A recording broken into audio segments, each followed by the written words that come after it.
ایک غیر مسلم تھا، اس نے مجھ سے پوچھا، اسے نہیں، یہ بہت پرانا واقعہ ہے نا، میری بات چیت ہو رہی تھی، تو اس نے مجھ سے پوچھا کہ میں کیوں اسلام قبول کروں؟ میں نے کہا آپ خدا کو مانتے ہو؟ اس نے کہا ہاں مانتا ہوں۔ میں نے کہا یہ بھی مانتے ہو کہ اللہ نے انسانوں کی ہدایات کے لیے کوئی انتظام کیا ہے، کوئی گائیڈنس اللہ کی طرف سے بھی ہے؟ اس نے کہا مانتا ہوں۔ تو میں نے کہا اسلام کے علاوہ کسی کے پاس وہ گائیڈنس ہے ہی نہیں۔ پھر میں نے اسے سوالات پوچھنا شروع کیے، بتاؤ آپ کا مذہب کیا کہتا ہے فلاں مسئلے کے بارے میں، کہ یہ جائز ہے ناجائز ہے؟ وہ چپ، وہ اپنے ملک کا لا بیان کر رہا ہے۔ میں نے کہا ملک کا لا تھوڑی، وہ تو انسانوں کا بنایا ہوا، آپ خدا کیا کہتے ہیں اس بارے میں؟ ایک ایک چیز کا میں نے پوچھا، کوئی جواب نہیں۔ میں نے کہا اچھا مجھے بتاؤ آپ کے مذہب میں مفتی ہوتے ہیں، روحانی پیشوا ہوتے ہیں، جن چڑیل بھوت بگانے والے پھونکوں والی سرکار ہر ملک میں ہوتی ہے، اسٹائل الگ الگ ہوتا ہے لیکن ہر ملک میں پھونک ہے۔ تو یہ بتانے والے، میں نے کہا مسلمانوں میں مفتی ہوتے ہیں، مفتی ہوتے ہیں جو مسائل بتاتے ہیں، یہ جائز ہے یہ ناجائز، ہر عبادت کا پورا باب، نکاح طلاق کے پورے احکام، وراثت کے احکام، خرید و فروخت، اسلامک بینکنگ آپ نے سنا ہوگا کبھی، یہودی بینکنگ، عیسائی بینکنگ، ہندو بینکنگ، سکھ بینکنگ سنا آپ لوگوں نے؟ اسلام کے آئلی قوانین سنا ہوگا کبھی، ہندوؤں کے آئلی قوانین جو ہندو مذہب سے اخذ کیے گئے ہوں، 2-4 قوانین کے علاوہ کچھ بھی نہیں، اور وہ بھی فطرت سے دور ہیں، فطرت کو اپیل نہیں کرتے وہ۔ تو بھائی پیغام صرف محمد صلی اللہ علیہ وسلم کے پاس سے نکلا ہے، کسی اور کے جیب سے وہ پیغام نکلا ہی نہیں ہے، نکلا ہے تو سمجھ ہی نہیں رہا کوئی۔ تو اس لیے میرے بھائی اگر مذہب کو فالو کرنا ہے تو آپ کے پاس اللہ کی نظر میں اسلام کے علاوہ کوئی آپشن نہیں ہے۔ اس لیے قرآن نے یہ دعوے میں سچا ہے، وَمَن يَبْتَغِ غَيْرَ الْإِسْلَامِ دِينًا فَلَن يُقْبَلَ مِنْهُ۔ اللہ کہتے ہیں دنیا میں اللہ نے غیر مسلم کو پروٹوکول دینے کا حکم دیا، لا ينهاكم الله عن الذين لم يقاتلوكم في الدين۔ اللہ کہتے ہیں غیر مسلموں سے بھی اچھا سلوک کرو۔ دنیا کے اصول تو یہی ہیں، ماں باپ غیر مسلم ہیں اچھا سلوک، پڑوسی غیر مسلم ہیں اچھا سلوک، آپ کسی سے بدسلوکی دنیا میں نہیں کر سکتے۔ لیکن اللہ کہتے ہیں آخرت میں جو میرا معاملہ ہوگا، میری نظر میں کامیاب آخرت میں صرف وہ ہوگا جو اسلام کو فالو کرے۔ اسلام کے علاوہ کوئی کسی بھی مذہب کو فالو کرتا ہے فَلَن يُقْبَلَ، لا يقبلو کے الفاظ نہیں ہے کہ قبول نہیں کروں گا، لن يقبل، ہرگز امپاسبل ہے کہ میں اس کو قبول کر لوں، کیونکہ یہ وہ اس کی کنفیوژن کو میں مانتا ہی نہیں ہوں۔ وہ کہیں اللہ میں کنفیوز تھا کہ اسلام یا کوئی اور، اللہ کہتے ہیں یہ تم مان لو گے اس کے عذر کو، میری نظر میں یہ عذر قابل قبول بولو نہیں ہے۔ تو بھائی ہمارے پاس اسلام کے علاوہ کوئی آپشن، اگر آپ اللہ کو مانتے ہیں، نہیں مانتے تو پھر وہ تو ایک الگ بحث ہے۔ مانتے ہیں تو خدا کو مانتے ہیں، گاڈ کو مانتے ہیں، تو وہ اللہ کے علاوہ کوئی اور ہو نہیں سکتا۔ اور مذہب جو برحق مذہب ہے وہ اسلام کے علاوہ کوئی ہو نہیں سکتا۔ اس پیغام کو اگر آپ پڑھتے ہیں نا، میں نے کہا تھا نا ایک کی جیب سے پیغام نکلا تو وہ باقاعدہ ایک لگ رہا ہے کہ گورنمنٹ کا ایک پیغام ہے۔ وہ آپ جب قرآن پڑھتے ہیں تو ایک ایک آیت بتا رہی ہوتی ہے کہ اس کی جو طہارت اور اس میں جو روحانیت اور اس کے جو آرڈرز ہیں وہ بہت ہی پاکیزہ اور بہت ہی پیارے ہیں۔ کوئی ایک حکم قرآن کا ایسا بتاؤ جو نیچر کے اگینسٹ ہو، فطرت کو اپیل نہ کرتا ہو۔ پہلا صفحہ پڑھ لو، اتنا مزہ آتا ہے۔ پہلا صفحہ، اس کتاب کا جو پہلا صفحہ ہے، الحمدللہ رب العالمین۔ آپ تمام مذاہب کی کتابوں کا پہلا صفحہ پڑھو اور پھر قرآن کا پڑھو، فرق پتہ چل جائے گا۔ الحمدللہ رب العالمین، تمام تعریفیں اس اللہ کے لیے جو تمام جہان والوں کا پالنے والا ہے۔ الرحمن، بڑا مہربان۔ کیا مزہ آتا ہے اس کو پڑھنے میں، اپنا انٹروڈکشن اللہ کروا رہا ہے۔ اللہ تعالیٰ کی بہت ساری صفات ہیں بھائی، کوئی اور صفت کو ہائی لائٹ کر دیتا۔ دیکھو آپ کے اندر جو سب سے بڑی کوالٹی ہوتی ہے، انٹروڈکشن میں، تعارف میں سب سے پہلے اس کو ہائی لائٹ کیا جاتا ہے۔ کیا خیال ہے بھائی؟ جو چیزیں کامن ہوتی ہیں ان کو ہائی لائٹ نہیں کیا جاتا۔ مثال کے طور پر وسیم بھائی کے علاوہ کوئی اور، کیونکہ کچھ دن پہلے کسی نے کہا کہ وسیم بھائی کو جان چھوڑ دیں، وسیم بھائی کے علاوہ کوئی اور شخص آیا اپنا تعارف کروا رہا ہے تو اپنے تعارف میں سب سے پہلے اپنا نام بتائے گا، مجھ سے ملیے میں سلیم، ٹھیک ہے نا؟ کیوں دنیا میں سارے لوگ سلیم نام کے نہیں ہوتے. یہ چیز اس کو دوسروں سے کیا کر رہی ہے؟ ممتاز. پھر وہ اپنے انٹروڈکشن میں کہے گا، اپنا کارڈ نکال کے دے گا اور کہے گا میں بزنس مین ہوں، یا میں فلاں کمپنی میں مینیجر ہوں. کوئی بھی جو چیز اس کی کوالٹی ہوگی نا، جو بھی اس کو دوسروں سے ممتاز کر رہی ہو، وہ کبھی یہ تعارف نہیں کروائے گا کہ میں انسان، مجھ سے ملی. بھائی سب کو پتا ہے تو کیا ہے، سارے تم سب انسان ہی.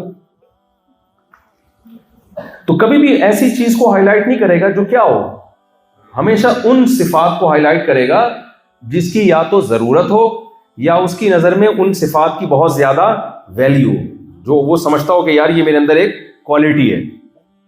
تو اللہ نے جہاں سے قرآن کی ابتدا ہو رہی ہے، اپنی جو صفت، جب اللہ نے اپنی صفات کو بیان کرنا شروع کیا تو اللہ نے کیا فرمایا؟ الرحمن. یہ انٹروڈکشن ہو رہا ہے انسانوں سے، صرف مسلمانوں سے خطاب نہیں ہے قرآن میں، تمام دنیا کے تمام انسانوں سے خطاب ہے. اللہ کہتے ہیں میرے کلام کو جب پڑھو گے تو ایسا نہ ہو کتاب شروع کرتے ہی تمہیں مجھ سے وحشت ہو جائے. کیونکہ دنیا میں ہم دیکھتے ہیں حاکم دو قسم کے ہوتے ہیں، رعایا پر مہربان بھی اور رعایا کے لیے ظالم بھی. ہمیشہ سے ایسے حکمران گزرے ہیں، بادشاہ گزرے. کچھ ایسے تھے جنہوں نے قوم کو بہت فائدے پہنچائے، کچھ ایسے تھے جنہوں نے قوم پہ ظلم کیا. عادل بھی ظالم بھی. تو ظاہر ہے ایک کائنات کو بنانے والا بھی ہے نا کوئی، وہ اللہ ہے. تو ہم جب اس کے انٹروڈکشن کے لیے کتاب پڑھتے ہیں، سب سے پہلے آپ کو پتا ہے کتاب میں مصنف کا انٹروڈکشن ہوتا ہے، اس کا تعارف ہوتا ہے. ایسا ہی ہے نا، کتاب کا ویٹ کتنا ہے اس کا مصنف سے پتہ چلتا ہے. کوئی پاگل کتاب لکھے تو آپ کبھی بھی نہیں پڑھو گے اس کو، بولو گے پاگل ہے، نفسیاتی بیمار ہے، گولیاں کھاتا ہے، تو کیا پڑھو گے؟ آپ کو پتا کیا لکھا ہوگا اس میں. بار بار بتاتا ہوں نا، پاگل نے کتاب لکھی 400 صفحوں کی. لوگ حیران ہو یار پاگل نے اتنی بڑی کتاب کیسے لکھ دی. تو کتاب میں شروع میں تھا گھوڑا کیسے دوڑتا ہے، آگے لکھا ہوا تھا تگڑ تگڑ تگڑ تگڑ. پوری 400 صفحوں کی کتاب تگڑ تگڑ سے بھری ہوئی تھی اس میں. تو پاگل تو ایسی کتاب لکھے گا نا. کیا خیال ہے بھائی؟ تو قرآن کا انٹروڈکشن، اللہ نے اپنا انٹروڈکشن کروایا نا، اپنا تعارف. پہلا تو اللہ نے وہ تعارف کروایا کہ بھائی للہ، اللہ کون ہے؟ رب العالمین، تمام جہانوں کا پالنے والا. یہ تو سب سے پہلا تعارف ہے، تاکہ تمہیں پتہ چلے کہ تم ہم کس کے کلام کو پڑھ رہے ہیں. جو خدا ہے، جو گاڈ ہے، تمام جہانوں کا پالنے والا خدا ہوتا ہے نا، معبود ہے، ہم اس کے کلام کو پڑھ رہے ہیں. آگے جب پھر اپنی صفات کہ میرے اندر کیا کیا کوالٹی ہے. تو اللہ تو غفار بھی ہے، اللہ رحم کرنے والا بھی ہے، عزیز ذو انتقام بھی ہے، انتقام لینے والا بھی ہے. 99 نام ہے اللہ تعالیٰ کے. ان تمام 99 ناموں کو اللہ نے ایک طرف رکھا اور اپنی 2 صفات کو ہائی لائٹ کیا. اپنا انٹروڈکشن کروایا کہ جو بھی مجھ سے ملنا چاہتا ہے، میرے احکام پہ چلنا چاہتا ہے، میرا انٹروڈکشن چاہتا ہے، تو 2 صفات سب سے پہلے اس کے ذہن میں بیٹھ جائیں. الرحمن، بڑا مہربان. الرحیم، نہایت رحم کرنے والا. تاکہ انسانوں کو اس سے وحشت نہ ہو بلکہ کیا ہو؟ محبت. یہ سلیکٹڈ الفاظ ہیں، یہ کسی انسان کے بنائے ہوئے، دنیا کی کسی مذہب میں، کسی کتاب میں گاڈ کا اتنا خوبصورت انٹروڈکشن نہیں ہو سکتا. اور اللہ کو اپنے یہ 2 نام اتنے پسند ہیں. پہلے تو میں رحمان اور رحیم کا مطلب بتا دوں آپ کو. رحمان رحیم کا مطلب کیا ہے؟ رحمان جس کی رحمت نے سب کو ڈھانپا ہوا ہو. رحیم، رحمت بھی تھوڑی نہ ہو بلکہ بہت زیادہ. میں اکثر مثال دیتا ہوں، لوگ کہتے ہیں بہت بڑا سخی ہے. بہت بڑے سخی کے 2 مطلب ہوتے ہیں. ایک تو یہ کہ ہر ایک کو نہیں دیتا، لیکن جس کو دیتا ہے بہت زیادہ دیتا ہے. آپ کے در پہ بھکاری آتے ہیں، آپ بھگاتے رہتے ہو، لیکن جس کو مستحق سمجھتے ہو تو پھر 2-4 روپے نہیں، آپ کہتے ہیں یار یہ پوری گڈی پکڑ دے نوٹوں کی. اس کو بھی لوگ بڑا سخی کہتے ہیں. ایک وہ ہوتا ہے جس کو کہتے ہیں یار ہر ایک کو دیتا ہے، بھلے تھوڑا ہی دیتا ہوں لیکن دیتا سب کو، کسی کو خالی ہاتھ نہیں بھیجتا. اللہ کہتے ہیں میں کسی کو خالی ہاتھ نہیں رکھتا. ایک تو اس لحاظ سے بھی میں رحمان، ہر ایک پر رحم کرتا ہوں، اور رحم بھی تھوڑا بولو نہیں کرتا، بہت زیادہ. لوگ کہتے ہیں کہ ہم پہ تو نہیں ہو رہا، اصل میں سوچ ہی ٹیڑھی ہو گئی ہے ہماری. ابھی کچھ دن پہلے ایک صاحب مجھ سے ملنے کے لیے آئے کہ مفتی صاحب ٹینشنوں میں گھرا ہوا ہوں میں، ایک ٹینشن کے بعد دوسری، دوسری کے بعد تیسری، تیسری کے بعد چوتھی. میں سمجھا شاید 4 شادیاں کر بیٹھا ہے. چوتھی پہ آ کے ختم ہوا نا، میرا دماغ ادھر چلا گیا. وہ کوئی اور ٹینشنوں کی بات کر رہا تھا. خیر, تو وہ کہنے لگا کہ بھائی یہ اتنی ٹائم. میں نے کہا اب کیا کہہ رہے ہیں؟ کچھ دن پہلے میرے ایک بچے کو نمونیا ہو گیا, وہ ٹھیک ہوا تو دوسرے بچے کو نمونیا ہو گیا, وہ ٹھیک ہوا تو میں کہیں گر گیا, میری ٹانگ ٹوٹ گئی, پوری تفصیل مجھے یاد نہیں ہے. اب وہ صحیح ہوئی ہے تو جو ہے وہ فلانا مسئلہ ہو گیا, وہ ٹھیک ہوا. میں نے کہا آپ پہلے آدمی ہو جس کے سارے مسئلے ٹھیک ہو رہے ہیں. میں نے کہا تو خوش ساری باتیں وہ کر رہے ہو جس سے خوشی والی باتیں ہیں. آپ کے بچے کو نمونیا ہو, ٹھیک ہو گیا, وہ اب ٹھیک ہونے پہ ٹینشن کچھ نہیں ہو رہا, وہ نمونیا ہونے پہ ٹینشن ہو رہی ہے اس کو. میں نے کہا سب کے بچے نمونیا ہونے کے بعد ٹھیک نہیں ہوتے. میں نے کہا یہ تو خوش, آپ یوں کہو کہ مفتی صاحب بہت دنوں سے خوشیوں کی لائن لگی ہوئی ہے, خوشیوں کی لائن لگی ہوئی ہے, کوئی ٹینشن ایسی نہیں ہے جو ختم نہ ہوتی ہو. تو جب آپ الٹا سوچتے ہو نا, نیگیٹو سوچتے ہو, تو پھر آپ کو اللہ رحمان اور رحیم نظر نہیں آتا. پھر تو آپ کو لگتا ہے اللہ ٹینشنیں دینے کے علاوہ اس کا معاذ اللہ کوئی کام ہے ہی نہیں. جب آپ سوچتے صحیح ہو. ایک بڑی پیاری مثال کسی نے دی ہے کہ گلاب کے پھولوں پہ کانٹے دیکھ کے نا کچھ لوگوں کا تبصرہ یہ ہوتا ہے کہ یار ان پھولوں میں بھی کیا لگا دیے کانٹے, پھولوں میں بھی کیا لگا دیے کانٹے لگا دیے. لیکن آپ جب مثبت سوچتے ہو یار کانٹوں میں بھی کیا ہیں, کانٹے ہی کانٹے نہیں ہیں بلکہ بیچ بیچ میں پھول لگے ہوئے ہیں, تو اس سے آپ کی ٹینشن کیا ہوگی, ختم. تو ٹینشن کا سارا تعلق کھوپڑی سے ہے, ٹھیک ہے نا. اسلام آپ کے سوچنے کا زاویہ کیا کر دیتا ہے, صحیح. میں بیانات میں حضرت یعقوب علیہ السلام کی اکثر مثال دیتا ہوں. یعقوب علیہ السلام کی ساری زندگی ٹینشنوں میں ہی گزری ہے, یوسف علیہ السلام کی ساری زندگی ٹینشنوں میں ہی گزری ہے. لیکن جب یوسف علیہ السلام کی ابا سے ملاقات ہوئی مصر میں تو ٹینشنوں کا کوئی تذکرہ نہیں, سارا تذکرہ ٹینشنوں سے نکلنے کا ہے کہ شیطان نے بھائیوں کو ورغلا دیا تھا, کنویں میں ڈال دیا تھا, اللہ نے مجھے کنویں سے نکالا, جیل میں ڈال دیا گیا, اخرجنی من السجن, اللہ نے مجھے کیا کیا, جیل سے نکالا. آپ کو اللہ نے گاؤں کی زندگی سے شہر کی زندگی عطا کی. ان ربی لطیف لما یشاء, واقعی میرا رب بہت لطف والا ہے جس کے لیے چاہتا ہے. تو رخ صحیح ہو گیا نا سوچنے کا. تو جیل میں جانے کو نہیں سوچ رہے, جیل میں تو بہت سے لوگ جاتے ہیں, ہر ایک کو نکلنا نصیب نہیں ہوتا, نکلنے کا تذکرہ کر رہے ہیں. کنویں میں جانے کا نہیں, کنویں سے نکلنے کا تذکرہ کر رہے ہیں. بہت ساری وہ آپ سورہ یوسف پڑھے نا, نعمتوں پہ نعمتیں, اور پھر اللہ سے دعائیں بھی مانگ رہے ہیں کہ اللہ مجھے شکر والی زندگی عطا کرنا. آج جو اتنی ٹینشنیں ہم نے پالی ہوئی ہیں نا, اتنے مصیبتوں میں گھرے ہوئے ہیں, اس لیے کہ ہم صحیح رخ سے سوچ ہی نہیں رہے نا, اللہ کو مانتے ہی نہیں ہیں. خیر یہ الگ موضوع ہے, میں جلدی سے اپنی بات کو سمیٹ کے اختتام کی طرف لے کر آتا ہوں. تو اگر ہم قرآن کے احکام کو پڑھتے ہیں نا, الرحمن, جہاں سے شروع ہو رہی ہے یہ کتاب, پہلے تو اللہ نے کہا الحمد, تمام تعریفیں کس کے لیے ہیں, اللہ کے لیے. ان تعریفوں میں دو صفات کو ہائی لائٹ کیا, الرحمن بڑا مہربان, اور نہایت رحم کرنے والا. ایک حدیث میں جب پڑھتا ہوں بڑا مزہ آتا ہے. نبی صلی اللہ علیہ وسلم نے فرمایا اللہ نے سب سے پہلے تقدیر کے قلم کو پیدا کیا اور اس سے کہا لکھ.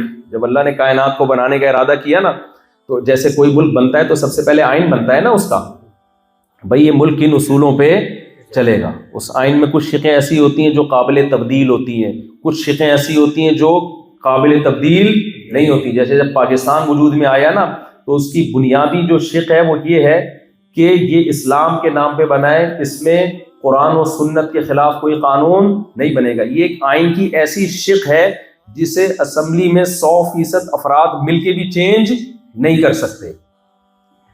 وہ الگ بات ہے کہ غلط قانون بنا کے اس پہ اسلام کا لیبل لگا کے چلا دیں گے اس کو, لیکن یہ نہیں پاکستان میں ہو سکتا کہ یہ ایک سیکولر اسٹیٹ ہے, یہ نہیں ہو سکتا, کیونکہ ملک کی جو بیس ہی ختم ہو جائے گی نا. پھر انڈیا کیس کر سکتا ہے کہ بھائی آپ کے تو جس بیس پہ آپ الگ ہوئے تھے, جب آپ نے سیکولر ہی ملک ہے تو پھر آپ کے پاس علیحدگی کا کوئی جواز بنتا ہی نہیں ہے. تو یہ پاکستان میں یہ ایک پازیٹیو چیز ہے ہمارے کنٹری کی کہ یہ شک ختم نہیں کی جا سکتی. ہاں اس میں دو نمبریاں بہت ہوتی ہیں کہ وہی الٹا کام کرو, اس پہ لیبل قرآن سنت کا لگا دو, ٹھیک ہے نا, مشرف با اسلام کر دو.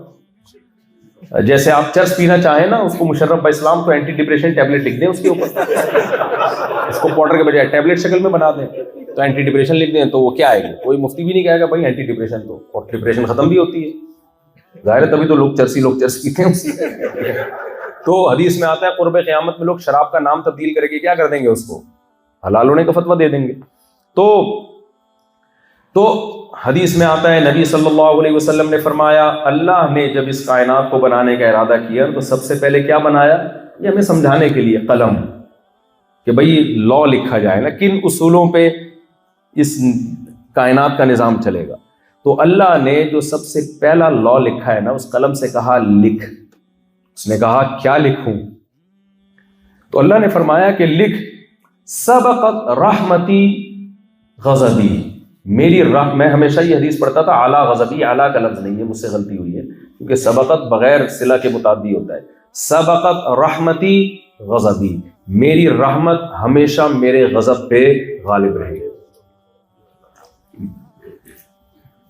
یعنی یہ نہیں اللہ نے لکھا کہ میں غضبناک ہوں گا ہی نہیں، اگر اللہ یہ لکھ دیتے تو پھر جو پھر میں بیان کرنے تھوڑی آتا، میں امریکہ انجوائے کرنے آتا اللہ، اور پاگلوں میں بیان کر رہا ہوتا، یہ تو وہاں بھی ہوتا ہے، اس کی مجھے آنے کی کیا ضرورت؟ تو میں انجوائے کرتا لائف، اور آپ کو پتہ ہے انجوائے کے لیے کیا کچھ ہوتا ہے آج کل، پینا پلانا یہ سب۔ تو اللہ نے یہ نہیں کہا کہ غضب کروں گا ہی نہیں میں، کیونکہ پھر قوم عاد اور قوم سمود کو جو اللہ نے تباہ کیا اور جہنم بھی بنائی اللہ نے کہا کہ غضب بھی اور رحمت بھی، لیکن پلڑا غضب پر کس کا بھاری رہے گا؟ رحمت کا۔ کیا مطلب؟ انصاف والا معاملہ نہیں ہوگا لوگوں، انصاف سے میری مراد ایکولیٹی، مساوات نہیں ہوگی کہ جس نے گناہ کیے اور اس کو لازمی سزا ملے اور جس نے نیکی کی اس کو اتنی ہی جزا ملے جتنی اس نے نیکی کی۔ اگر یہ سیٹ اپ چل رہا ہوتا تو میرے بھائی کوئی بھی جنت میں سوائے پیغمبروں کے نہ جاتا۔ ہر انسان ہے، کیا کیا کوتاہیاں ہوئی ہیں اس سے ہو جاتی ہیں۔ تو اللہ کی رحمت اللہ کے غصے پہ غالب، یہ کس طرح، یہ میں آپ کو چند مثالوں سے سمجھاتا ہوں۔ ایک تو اللہ نے لا یہ بنایا کہ جو شخص توبہ عمر کے کسی بھی حصے میں کرے گا، میں نے اپنے اوپر یہ لازم کر لیا ہے کہ میں اس کو لازمی معاف کروں گا۔ یہ اللہ نے اپنے اوپر کیا کر لیا ہے؟ واجب۔ موت سے پہلے 100 انسانوں کے قاتل کے لیے بھی توبہ کا آپشن اللہ نے رکھا ہوا ہے، لیکن موت کا نہیں پتا کہ کب آئے گی۔ اور یہ بھی قانون بنا دیا ہے، غضب کا تقاضا یہ ہے کہ جس موت کا جب وقت ہوگا اس وقت توبہ قطعاً قبول نہیں ہوگی۔ غضب بھی ہے، موت کا وقت ہوگا تو پھر توبہ قبول نہیں ہوگی، کچھ بھی کر لو، پھر ایڑیاں رگڑ لو، اللہ کہتے ہیں ساری دنیا کی ساری دولت بھی کوئی دے دے گا نا، اللہ کہتے ہیں پھر توبہ قبول نہیں ہوگی۔